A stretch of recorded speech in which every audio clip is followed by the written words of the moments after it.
Hola, ¿qué tal? Yo soy el profesor Enrico Resende del Departamento de Ecología de la Facultad de Ciencias Biológicas de la Universidad Católica. ¿Ya? Es un gusto participar de esta Feria Regional de Educación Ambiental y me gustaría compartir con ustedes, digamos, lo que sería la visión de un científico sobre lo que es el cambio climático y los problemas, digamos, que enfrentamos como civilización a nivel planetario. ¿Ok? Así que hoy yo voy a dar una presentación un poco más personal, con menos gráficos, menos información quizás, pero una visión, digamos, de cómo se plantea ese problema un científico mirando lo que está ocurriendo. ¿Ya? Por lo tanto, aquí tenemos, ¿no?, el cambio climático y su efecto en el planeta. La gran pregunta es esencialmente, ¿qué es el cambio climático? ¿Cierto? Todos hemos escuchado eso en las noticias, pero la pregunta que uno se plantea es, ¿qué es y cuáles son los mecanismos que generan ese famoso cambio climático? Bueno, hoy en día nosotros sabemos esencialmente no solamente que el clima está cambiando, ¿cierto? Pero además lo que serían los procesos que generan esos cambios. Y esencialmente, 2020 ahora, no queda la menor duda que la humanidad es la principal responsable del cambio climático a nivel planetario. Entonces, si bien hubo durante mucho tiempo discusiones que procesos como por ejemplo los volcanes podrían estar afectando el clima, o quizás fueran ciclos a nivel solar, cosa que efectivamente existe, estos los científicos saben que no dan cuenta del cambio que estamos observando hoy en día. Y lo que sí sabemos en términos de los procesos es esencialmente que nuestra civilización, con la quema de combustible fósil como fuente de energía, ha generado una cantidad masiva de gases de efecto invernadero que hoy en día están en la atmósfera y tienden a retener el calor solar y esencialmente generan ese incremento en temperaturas a nivel más o menos global. ¿Ya? A nivel, digamos, de un paréntesis, mucha gente usa cambio climático como sinónimo de calentamiento global, y si bien el proceso es esencialmente el mismo, el término cambio climático es un poco más general, ya que no necesariamente todos los lugares del planeta van a calentarse con el calentamiento global. ¿Ya? Van a haber muchos procesos, digamos, y muchos cambios que no necesariamente son, digamos, uniformes. Por lo tanto, la terminología cambio climático quizás es un poco más rigurosa de lo que sería calentamiento global como un todo, pero la realidad es que el planeta como un todo está calentándose, ¿ya? Aunque en ciertos lugares a nivel regionales algunas localidades pueden incluso volverse más frías, o que presentemos en ciertos inviernos condiciones más extremas, ¿ya? Eh, para explicar por qué comprendemos eso, yo voy solamente a mostrar dos gráficos en la presentación. Este es uno de ellos, y esencialmente lo que muestra es la cantidad de dióxido de carbono que se presentaba en la atmósfera en el transcurso de muchos miles de años. Nosotros somos capaces de saber esa cantidad de CO2 en la atmósfera porque obtenemos muestras de hielo, por ejemplo en la Antártica, que tienen micro burbujas, y nosotros podemos encontrar la fecha de esas burbujas. Y después podemos analizar el contenido de gas de esas burbujas, es decir, tenemos las muestras que nos indican cómo el CO2 ha fluctuado en el transcurso del tiempo. Y lo que nosotros vemos es que con el crecimiento económico, justamente después de la Segunda Guerra Mundial, ¿ya?, donde hubo, digamos, un gran boom, la gran aceleración que llamamos a nivel social, la cantidad de CO2 que empezó a liberarse en el aire fue tremenda. ¿Ya? Y nosotros sabemos, también por registros históricos, que la temperatura tiende siempre a ir por detrás de los niveles de CO2, y sabemos el principio, digamos, que genera eso, y esencialmente es porque el CO2, juntamente con otros gases como el gas metano, tienen efecto invernadero. Tienden a retener calor solar, ¿cierto? El calor que eventualmente debería ir hacia el espacio se mantiene retido en la atmósfera, y por lo tanto la temperatura tiende a aumentar. ¿Ya? Por esa misma razón, por este gráfico que tenemos en la pantalla, lo que hoy en día muchos climatólogos saben es que el clima va a cambiar. Eso ya no es un misterio. Entonces tenemos aquí, por ejemplo, lo que sería uno de los gráficos de las proyecciones del Panel Internacional del Cambio Climático, que muestra cuáles son las proyecciones del clima, digamos, de las temperaturas promedios en el planeta, de lo que sería 1960 a 2100. La parte a colores serían las proyecciones. Y lo que ustedes tienen es la variación, ¿cierto?, en la cantidad de temperatura que podría aumentar en el futuro, de acuerdo a la incertidumbre. ¿cierto? ¿Cuánto CO2 vamos a estar liberando? ¿Cuántos gases estaremos liberando? ¿A qué tasas? Y eventualmente, ¿qué otros factores que tampoco sabemos cómo pueden afectar el clima podrían llegar a jugar, digamos, en lo que serían las proyecciones a futuro? Pero el gran punto aquí, a pesar de la enorme variación que vemos en este gráfico, es que las temperaturas están subiendo, número uno, y van a seguir subiendo, número dos, si no hacemos nada. ¿Ya? Así que me comprometo, esos son los dos únicos gráficos, así que planteémonos ahora, de la perspectiva de un científico, exactamente cuáles son los problemas que la comunidad científica ve al estudiar el cambio climático. El primer gran problema, aparte, digamos, de un aumento de la temperatura de forma genérica, lo que a nosotros nos preocupa es que además los eventos extremos aumentan, la variabilidad térmica, la variabilidad estacional va a aumentar, la variabilidad a veces día-noche, las olas de calor van a ser más extremas y las olas de frío también. Hay otros procesos, digamos, que están vinculados con eso. Por ejemplo, eventos extremos a nivel climático como los huracanes, nosotros sabemos hoy en día que se están haciendo más frecuentes. Los incendios, tal como podemos ver lo que está ocurriendo en California ahora, también se hacen más frecuentes y de mayor magnitud. Por lo tanto, ese incremento en temperatura a nivel global tiene un impacto, digamos, muy puntual a otros niveles y obviamente a nivel regional. ¿Ya? Y la variación térmica, digamos, mucho más pronunciadas y algunos eventos extremos, como serían las olas de calor, es uno de los grandes problemas asociados con el cambio climático. El segundo punto sería la desertificación, que además constituye para Chile un gran problema, porque sabemos que los climas mediterráneos, las regiones mediterráneas, como serían Chile, como serían España o Australia, ¿cierto? Son países que están tremendamente amenazados por el cambio climático, justamente porque son ambientes ya de por sí solo más o menos áridos, con una estacionalidad muy grande en las precipitaciones, pero que tienden a desertificarse con el incremento de las temperaturas. Sabemos que Australia tiene problemas, sabemos que Chile probablemente tendrá problemas y el Atacama tenderá a bajar, perdón. Así que nosotros tenemos eso, digamos, como una preocupación para una metrópolis como Santiago, y eso obviamente se aplica también a muchos otros lugares del planeta. Lo que sí sabemos es que regiones de climas mediterráneos están particularmente amenazadas por ese incremento, digamos, en la desertificación. En tercer lugar, con el incremento de la temperatura, nosotros tenemos el problema del deshielo. ¿Ya? No solamente el deshielo a nivel de glaciares, o a nivel, por ejemplo, de hielo permanente en la cordillera, que además es fuente de agua dulce, pero el gran problema que tenemos hoy en día es el deshielo en los polos, ¿cierto? El deshielo de lo que sería el Ártico, y además de los hielos permanentes en el continente antártico. Y eso nos genera una gran preocupación porque no es poca agua, ¿cierto? No es poco hielo. Se calcula, por ejemplo, que Antártica contiene casi la mitad de las reservas de agua dulce de todo el planeta.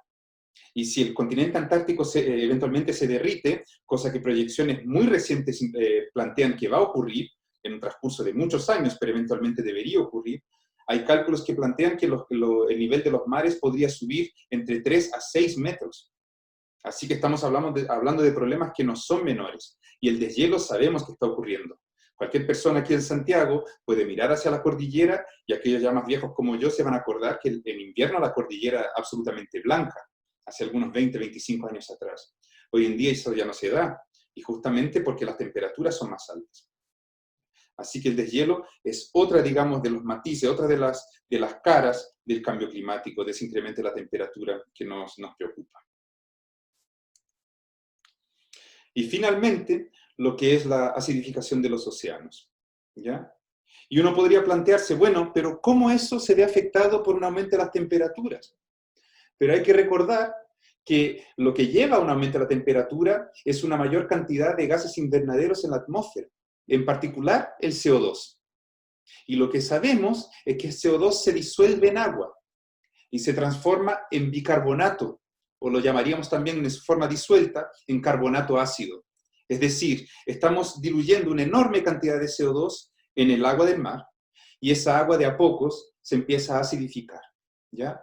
No debieran preocuparse porque no estamos hablando de una gran acidez, pero lo que sí hay que tener en cuenta es que el cambio en el pH, digamos, en esa cantidad de acidez en el mar, va a ser suficiente para cambiar muchos procesos ecológicos, como aquí tenemos en esta figura, lo que es un arrecife de coral saludable y un arrecife de coral, digamos, después del bleaching, que sería, digamos, como que le hubiesen pasado, el término se llama clorificación en el caso, ¿cierto? El bleach es cloro, porque esencialmente lo que ocurre es que el arrecife se vuelve completamente muerto y sin color, ¿ya?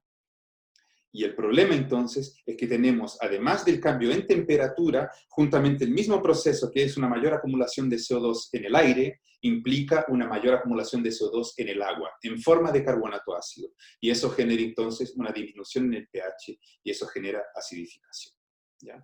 Que es otro de los problemas que nos preocupa. Así que, bueno, de la perspectiva de un científico, uno podría plantearse, ¿por qué nos preocupa el cambio climático? ¿Ya? Está bien, sabemos que están esos problemas que debemos enfrentarnos, pero planteémonos ahora de la perspectiva, ¿no?, de muchos de los científicos y académicos en el mundo, porque eso es una preocupación. Deberíamos efectivamente estar preocupados. Y hay dos grandes formas de ver ese problema. La primera, la más típica, es cuando hablamos de biodiversidad, ¿cierto? No hay duda que el cambio, digamos, a nivel climático, en términos planetarios, va a tener un gran impacto en la biodiversidad y ya lo está teniendo. Eso lo sabemos, ¿cierto? Es un hecho. Así que, obviamente, que nos preocupa, por un lado, digamos, que muchas especies, tales como por ejemplo este oso polar, podrían estar amenazados debido a cambios en su ambiente que son llevados, digamos, generados por un cambio climático a nivel global, ¿ya? Pero en realidad, yo creo que la causa más profunda, digamos, de preocupación de los científicos no está directamente relacionada a la biodiversidad per se, ¿ya? El planeta ha pasado por muchos colapsos, el planeta ha tenido grandes olas de extinciones y aquí sigue, digamos, el planeta. Nosotros no debiéramos preocuparnos con el planeta. Lo que a los muchos científicos les preocupa es que de esa biodiversidad nosotros hacemos parte, somos una especie más. Y la gran preocupación es esa. Finalmente, el gran problema del cambio climático es cómo ese cambio puede impactarnos a nosotros como humanidad. ¿Ya? Y planteémonos un poco entonces cuáles serían los posibles efectos del cambio climático. ¿Ya? Nos preocupa, por ejemplo, que la desertificación impacte las áreas de cultivo. Acuérdense que estamos hablando de mayor variabilidad por un lado, ¿cierto? Entonces tendremos olas de calor que podrían matar, por ejemplo, grandes cultivos, o podríamos tener entonces grandes zonas de desertificación, lo que disminuye el área cultivable a nivel planetario. Y por lo tanto podríamos estar hablando de cosas como hambrunas. Es un hecho, es una posibilidad, y hay que tenerla en cuenta. Obviamente en Chile, por ejemplo, si tenemos la desertificación y se nos baja el Atacama del norte hacia la región central, nosotros tendríamos que considerar si a largo plazo, quizá no en los próximos 5 o 10 años, pero en los próximos 100, 150 años, cuáles zonas serán cultivables y qué tipo de cultivo puede practicarse ahí. Así que esos son temas pendientes que requieren de conocimiento científico y entendimiento del cambio climático. A nivel, digamos, ya sabemos, hay observaciones que muestran que las olas de calor han matado, por ejemplo, ahora en California el año pasado y este año, hace unos 7 meses, en Nueva Zelanda, a muchos mariscos. La ola de calor fue tanta que, como dicen las noticias aquí a la izquierda, esencialmente cocinó los mariscos en su propia concha. Así que no estamos hablando de problemas meramente ambientales porque sí, o porque nos preocupen, digamos, algunas especies en extinción. Nos preocupa finalmente lo que va a pasar con nuestra civilización y con nuestra especie. ¿Ya? Somos uno más dentro del planeta y obviamente debería ser muy positivo, digamos, de tener esa perspectiva respecto a la conservación del planeta como un todo, pero, digamos, es más, digamos, realista de plantearse que eso es, al fin y al cabo, para cuidarnos a nosotros, a nuestros hijos, nuestros nietos, etc. Y así como hemos hablado, por ejemplo, de los mariscos, que serían ya, digamos, organismos que tienen un impacto a nivel social, ¿cierto? Nos alimentamos de ellos, también están los problemas, digamos, a nivel climático, con lo que pasaría con ecosistemas, por ejemplo, marinos. ¿Ya? Aquí estoy mostrando 2 ejemplos en esta foto. En un caso tenemos un barco pesquero, ¿cierto? Y la sobrepesca es un problema por sí solo, independiente del clima, es un problema. Y a la derecha tenemos aquí un cultivo, digamos, apicultura, ¿cierto? Un cultivo de peces. El gran problema que tenemos a nivel del cambio climático es que las condiciones que son muy difíciles de predecir, la variación térmica, las condiciones térmicas en el futuro, nos va a ser muy difícil plantearnos estrategias para, digamos, seguir aumentando el suministro de comida para una población que la necesita. Por lo tanto, si nosotros seguimos pescando, número uno, será más difícil plantearse o predecir cómo esas poblaciones podrían llegar a recuperarse si las condiciones climáticas en el mar, en este caso, ¿cierto? Si las condiciones ambientales marinas se ven cambiadas, ¿ya? Y lo mismo a nivel de acuicultura. Es posible que en muchos lugares que hoy en día podemos cultivar, sean mariscos, ostras o peces, quizás en 100 años ya no sean, digamos, lugares viables, porque las condiciones han cambiado. Y como queda muy claro en mi primer parte de la presentación, no nos estamos enfrentando a un problema puntual, son muchísimos problemas distintos de una enorme complejidad que hace con que sea muy difícil predecir lo que se viene. Y por lo tanto, una de las mejores formas de reaccionar frente a eso es asegurándonos que el cambio es el menor posible. ¿Por qué? Porque se nos hace más fácil predecir.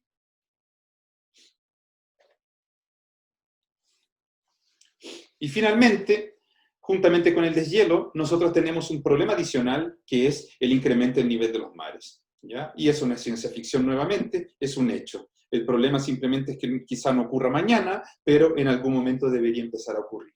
Y por lo tanto nosotros tendemos en este caso ciudades y una enorme cantidad de la población que hoy en día habita en las costas siendo desplazadas por un incremento en el nivel de los mares, ¿ya? Y eso nuevamente es algo que se viene. Es algo que podría manejarse, pero hay que tener, digamos, número uno, la conciencia de que eso se viene, ¿ya? Hay que comprender el fenómeno, hay que intentar comprender el proceso y ojalá poder predecir de qué forma nosotros podemos mitigarlo y además responder frente a él. Así que, teniendo en cuenta eso, ¿ya? Teniendo en cuenta más o menos cómo ese cambio climático puede afectarnos a nosotros, a la humanidad, nosotros tenemos que plantearnos, digamos, qué podría ocurrir y qué se nos viene por delante. Y claro, si nosotros tenemos en cuenta que podría haber menos recursos en términos de comida, menos recursos en términos de área disponible, eventualmente lo que el cambio climático puede generar, si nosotros no respondemos de forma responsable, es enormes migraciones. Ya empezamos a detectar algunas. Hay trabajos que plantean, por ejemplo, que las migraciones del Oriente Medio, y en particular Siria, hacia Europa en los últimos años, se debe en parte a una enorme desertificación del territorio de Siria y menores cantidades de producción agrícola. Así que se plantea, se predice enormes migraciones asociadas con el cambio climático. Y obviamente, juntamente con las migraciones, tendremos grandes conflictos políticos, intentando, digamos, acaparar las necesidades de muchos. Así que esa es más o menos la idea con la cual, o la perspectiva, el prisma con la cual la comunidad científica hoy en día mira el cambio climático. Obviamente que hay, digamos, una preocupación con la biodiversidad como un todo, pero sería muy arrogante plantearnos que nosotros tenemos la capacidad de cuidar al planeta. Quizás deberíamos partir con algo un poco más humilde, y es cuidémonos a nosotros mismos. Intentemos de esa forma también ser más cautelosos, digamos, con toda la biodiversidad que nos rodea, que al fin y al cabo, de acuerdo a la evolución, son nuestros primos, son nuestros parientes. ¿Ya? Pero yo quiero terminar esta parte ahora de una forma un poco más optimista. Nosotros sabemos lo que se viene. Planteémonos cómo podemos responder, y por eso, digamos, se agradece esta feria, ¿ya? ¿De qué forma la humanidad puede responder frente al cambio climático? Así que yo pongo aquí, digamos, como una pregunta. ¿Qué se nos viene al futuro? Podríamos tener a la derecha un futuro desértico, ¿cierto? O podríamos tener, digamos, un gran pastizal, digamos, obviamente que un planeta Tierra que se va a ver alterado, las cosas van a seguir cambiando, pero ojalá nosotros seamos capaces de llevar ese cambio de una forma positiva para nuestra especie, ojalá, y para todas las demás especies en el planeta. Así que, ¿cómo lo vemos? ¿Cuáles son las estrategias? Yo voy a partir con algunas muy básicas, ¿ya? Obviamente que es necesario un cambio, digamos, a las energías renovables. Tenemos que disminuir la emisión de gases invernaderos a la atmósfera, número uno. Debemos crear tecnología para, ojalá, empezar a rescatar ese CO2 de la atmósfera, empezar a fijarlo nuevamente, y esa tecnología, digamos, ya se está poniendo, ya, digamos, se está desarrollando. Así que debemos adoptar cosas como el uso de la energía eólica, los vientos, el uso de paneles solares y aprovechar la energía del sol, hidroeléctricas en vez de termoeléctricas donde hay quema de carbón, podemos usar, digamos, la fuerza de la energía eléctrica del agua. Podríamos usar energía nuclear siempre y cuando sepamos cómo desarrollar esa tecnología de forma cada vez más segura, con menos, digamos, amenazas, ¿cierto?, de alguna catástrofe nuclear. Hay tecnología, por ejemplo, que se viene a nivel de fusión nuclear, ¿ya? Eso en algún momento podría ocurrir, por lo que tenemos más y mejores formas de generar energía para sostener nuestra sociedad. ¿Ya? Y es necesario, digamos, un cambio político, un cambio cultural que acelere este proceso, ¿ya? Que, digamos, permita que esas tecnologías y que no solamente se desarrolle, pero además que se empiece a implementar a nivel nacional, a nivel planetario. A nivel cultural necesitamos otro cambio, que es un cambio asociado con el reciclaje. Tenemos que disminuir nuestras tasas de consumo, tenemos que disminuir la huella de CO2 de cada individuo en el planeta, porque somos muchos, ¿ya? Y al mismo tiempo tenemos que tener mucho cuidado con la producción de contaminantes y la polución en general. Por lo tanto, tenemos que adoptar, digamos, un modelo en el cual el reciclaje hace una parte, digamos, una parte muy importante de lo que sería la estructura social en el futuro, ¿ya?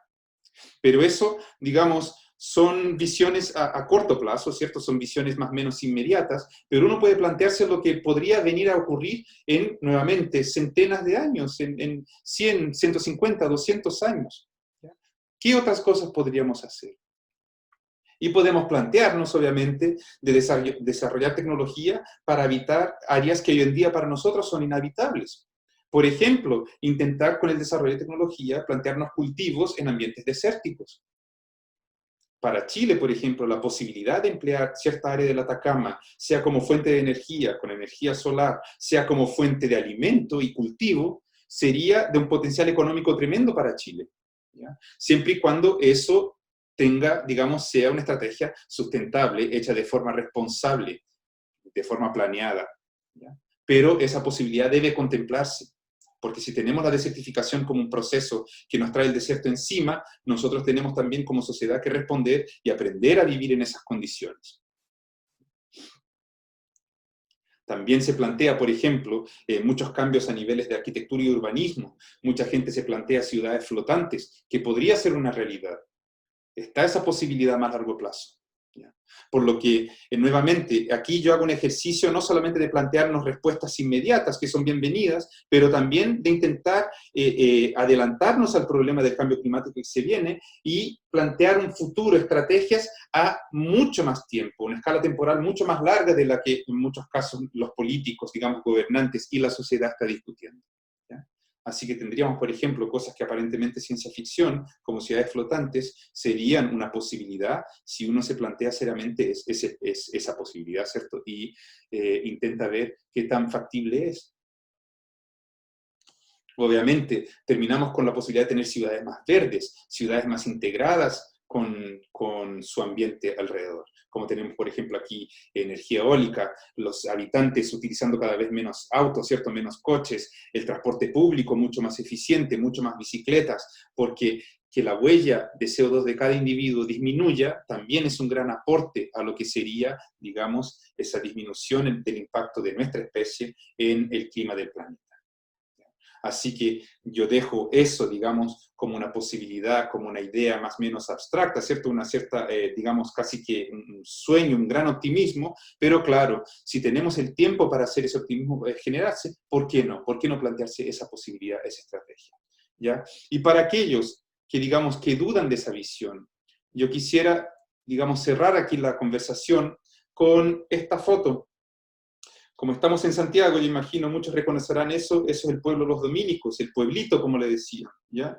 Y esa foto se sacó en 1924, es decir, todavía no tiene 100 años, todavía no llevamos un siglo de esa foto, ¿ya? Y yo ahora contrasto eso con una foto que yo he bajado hoy para preparar esta presentación, y aquí tenemos el pueblito ahora, con ese enorme cambio de Santiago, ¿cierto?, de lo que sería esta ciudad, en un periodo, en un transcurso de más o menos un siglo.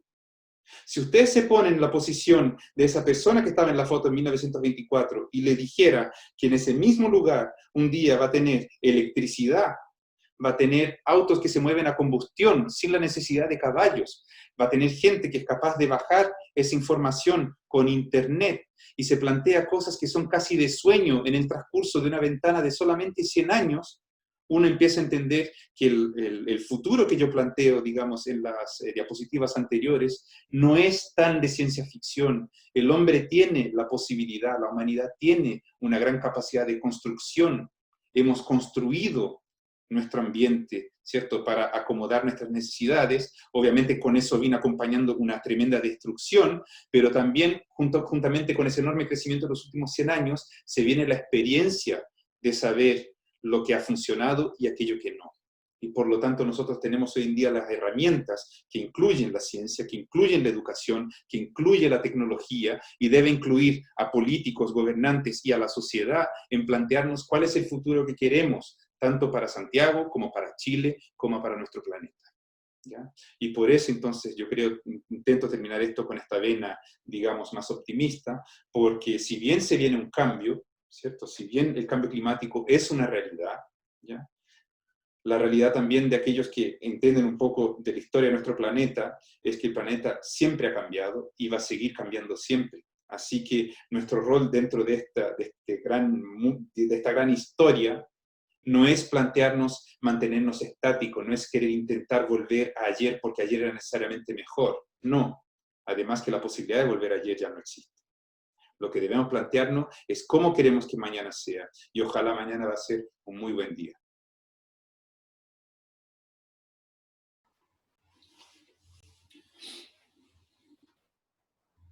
Bueno, me llegó después de la presentación un par de preguntas, así que contento de contestar. La primera es, ¿cuál es mi área de especialización? Yo soy un biólogo térmico o ecólogo térmico, es decir, yo soy un ecólogo que estudia el impacto de la temperatura en los organismos vivos y en las comunidades ecológicas, ¿ya? En este sentido, yo trabajo esencialmente en dos grandes preguntas. ¿Ya? La primera sería, con el incremento de la temperatura, ¿qué ocurre con la energética de los organismos? Organismos ectotérmicos, es decir, animales de sangre fría, a medida que su temperatura corporal aumenta, aumentan su metabolismo y por lo tanto también aumentan su consumo de energía, es decir, consumo de comida, consumo de alimentos, etc.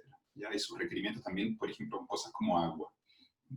Por lo tanto, un cambio en la temperatura va a cambiar el flujo de la energía y la necesidad, los requerimientos de agua de esos organismos en un ecosistema, y eso puede impactar entonces la propensidad o la vulnerabilidad de distintos organismos en distintos ambientes. Es una forma de ver el problema. También en el mismo área de la biología térmica, la segunda parte que yo me he especializado es con lo que sería la tolerancia térmica. Es decir, cuáles son las condiciones térmicas extremas que un organismo podría llegar a tolerar. ¿Ya? Un organismo en particular, una población y eventualmente la comunidad en la cual este organismo pertenece. ¿Ya? Y en este sentido, la idea entonces es plantearse qué ocurriría, por ejemplo, con una ola de calor. Si nosotros tenemos 2 o 3 días donde la temperatura es mucho más elevada que en las condiciones normales, ¿qué podría llegar a ocurrir con distintas especies, distintas poblaciones? Y por lo tanto, yo me he especializado en el desarrollo de modelos teóricos para predecir cuáles organismos podrían verse más vulnerables o más afectados por un cambio de temperaturas, en qué regiones estarían, ¿cierto? O sea, además del linaje en particular, es distinto plantearse que, por decir, una especie de insecto se ve amenazado por una ola de calor en Santiago, o que la misma especie de insecto se ve amenazado por una ola de calor en Punta Arenas, justamente porque los ambientes son distintos. Así que yo intento trabajar con ese aspecto, ¿no? De cómo un cambio de la temperatura podría afectar la vulnerabilidad de distintas poblaciones. Y finalmente, como esas poblaciones interactúan entre ellas, ¿cierto? Un insecto tiene que polinizar una planta, un insecto es comida para otro insecto o para un reptil, etc. Entonces yo también intento estudiar lo que sería el impacto indirecto de los cambios térmicos en la estructura de las comunidades ecológicas. Por ejemplo, si tenemos un aumento de la temperatura muy grande y con ese aumento de la temperatura toda una especie de insecto desaparece de una región y esa especie es o fuente de alimento para otra especie, o entonces poliniza ciertas plantas, lo que nosotros tendremos al final es una consecuencia indirecta de la desaparición de la extinción local de ese insecto, que sería la desaparición de su consumidor, o entonces la desaparición de otras plantas, otros organismos que dependen de una forma u otra de ese organismo en particular. Así que esos son más o menos los tres matices en los cuales yo me enfoco en mi investigación.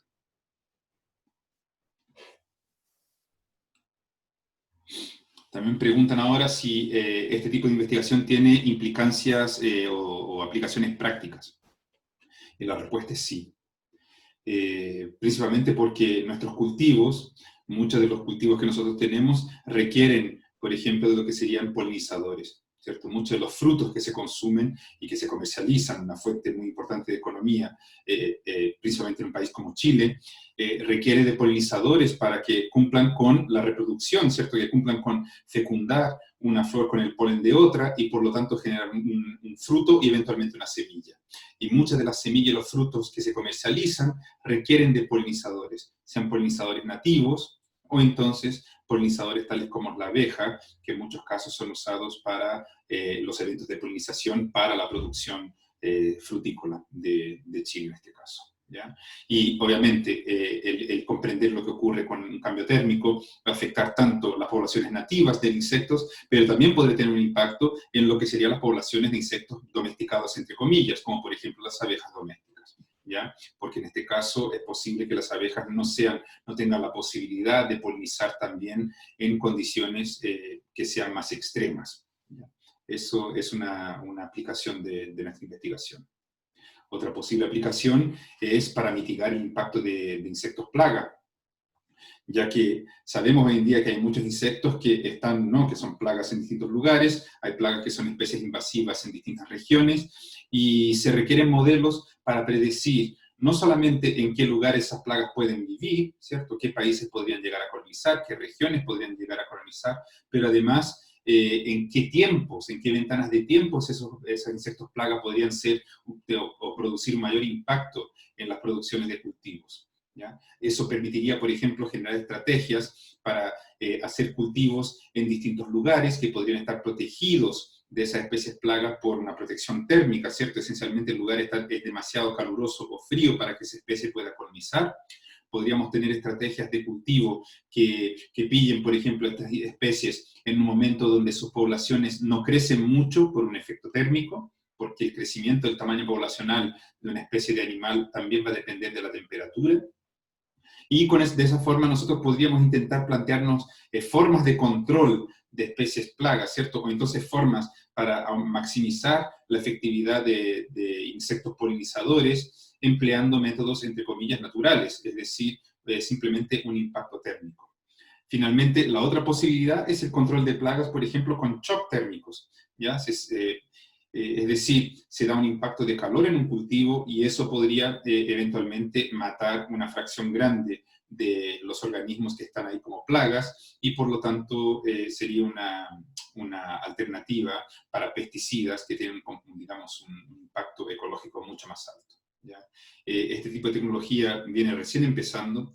Se hace shock térmico en algunas vinícolas en California, por ejemplo, y lo interesante es que no se hacen solamente con el ímpetu de controlar plagas. En realidad lo que se ha detectado es que ese estrés térmico también aumenta la producción de muchos taninos y digamos, hay una reacción de estrés por parte de las viñas. El estrés térmico dura solamente un par de minutos, ya a una temperatura bastante alta, pero lo interesante es que la composición de las uvas cambia, la cantidad de azúcar y eventualmente la cantidad de alcohol que se produce en estas vinícolas que tienen un shock térmico también aumenta y aparentemente la calidad del vino es mejor. Así que está la posibilidad también de estudiar el impacto de la temperatura, no solamente a nivel de calidad de la producción de frutos o vino, pero también la posibilidad de usar la temperatura como una forma de controlar plagas. Sí, con eso estamos entonces, ¿ya? Nada, señores, estamos todos aquí en COVID, todos encerrados. Como ecólogo yo les diría además y les recomiendo, sigan encerrados, intenten cuidarse, por mientras la única solución que tenemos frente a esta pandemia es el cuidado, es el distanciamiento social, así que usen todos mascarillas, cuiden a su familia, cuídense mucho, saludos.